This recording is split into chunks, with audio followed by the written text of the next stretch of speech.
What up, guys? HPTCG here, joined by Baxter right here. You can see him. Buddy.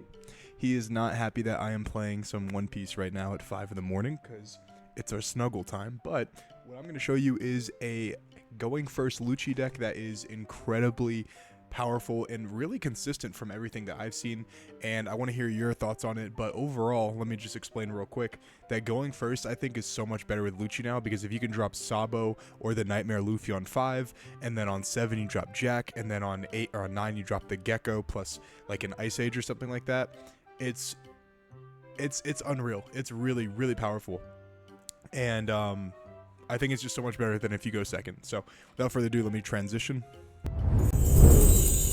And here we go right here. So we got, let me show my thing. There we go.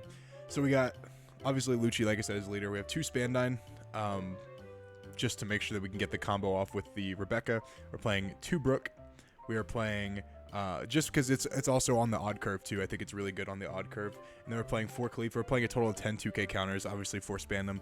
And because we're going first, I prefer to have 4 Sabos, because I think Sabo is better on than Rebecca, obviously, on your 5 Dawn turn, unless you have a Jack in the trash, in which you can fish it out with Rebecca, which is also really good. And we're playing 3 Lucci.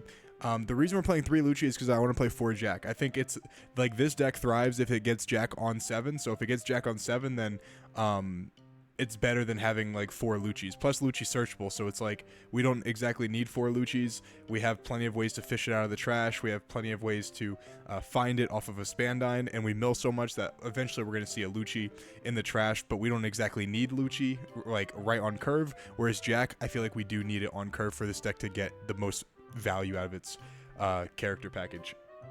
Anyway, yeah, 4 Sabo, 3 Rebecca, 3 Lucci, 4 Gecko, 2 of the Kaku, 3 Nightmare Luffy, because Black Yellow Luffy is going to be really good. And this card is also really good into Bonnie too, by the way. So like if this is your only card on 5 and you like Ice Age something and then trash, you can trash like their Hawkins or something and then swing into like a rested character, or you can just swing into their life. Doesn't matter whichever one. It's just really good overall. It's just a really good card.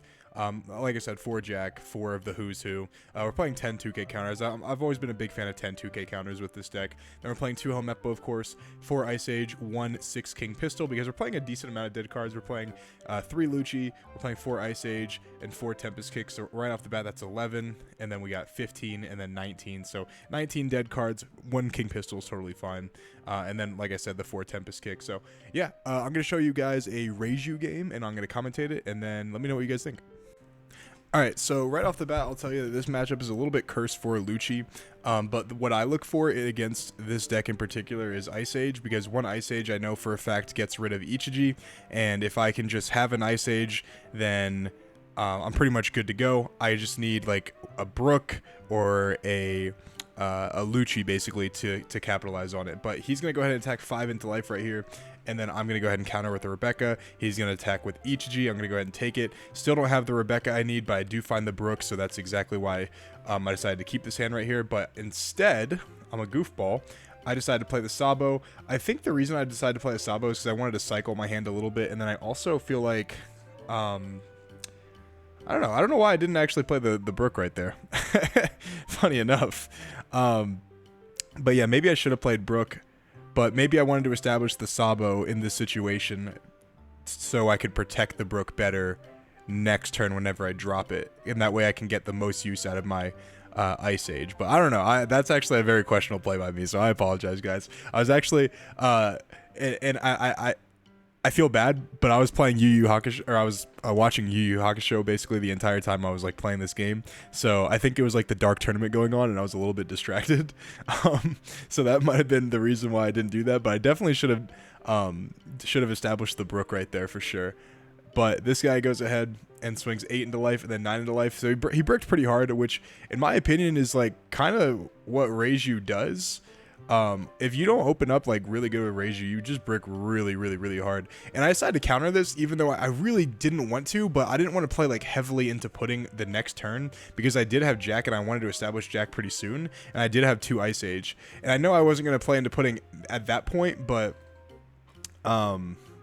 yeah, I wasn't a huge fan of going to so many cards, because if I do get pudding, then that would suck. But I probably should have just taken that as well, because I discarded 3 cards when I probably shouldn't have.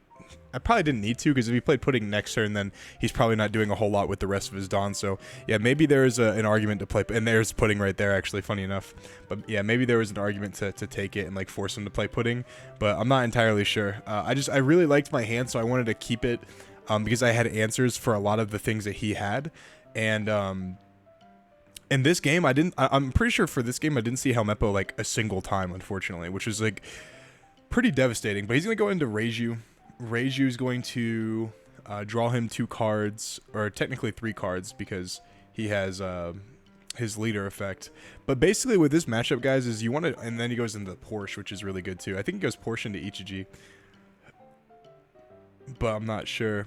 I wonder what he goes off the Porsche right here. But guys, with this matchup right here, I think the #1 priority is, do I counter this or just let it go? I think I just let it go. No, I counter it. Okay, cool. And I think this is the turn where I establish Jack, because this is a really good turn to establish Jack. And I even have a 2K to protect it as well. But there's also an argument to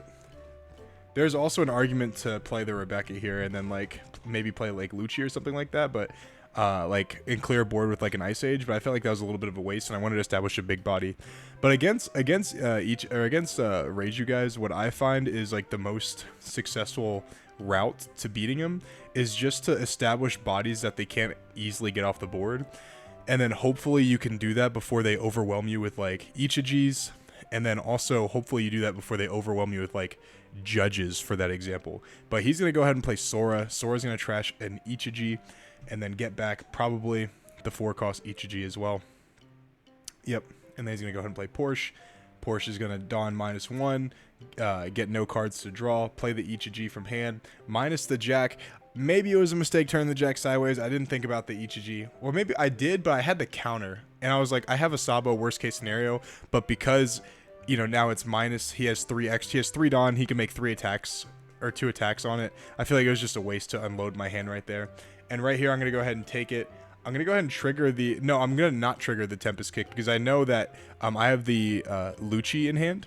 So if I could play Rebecca and then get back the Lucci in hand, worst case scenario, and then pop both the Ichiji and the 3-cost, and I can also cycle my deck a little bit too. And I go ahead and take the 8 right there. A little bit risky, but then I find the Gecko I finally need, and then I go ahead and play...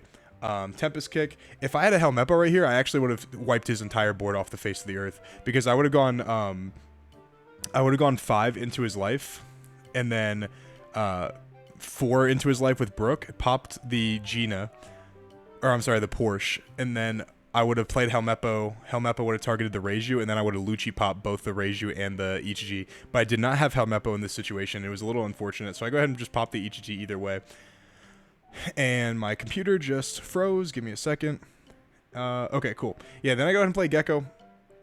Gecko goes ahead and plays Rebecca, and then the Spandine. Spandine always searches first, searching for a 2K counter. I love how every 2K in this deck is searchable now. I think it's really strong.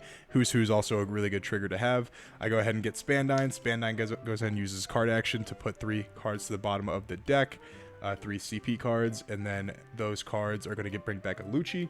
Lucci's going to go ahead and pop Sora and a Porsche, and then obviously put back cards that, you don't really care about too much. For example, cards you can't recycle, and then you're good to go. Right here, I establish a really good board, and he has a really good follow-up right here with a Judge play.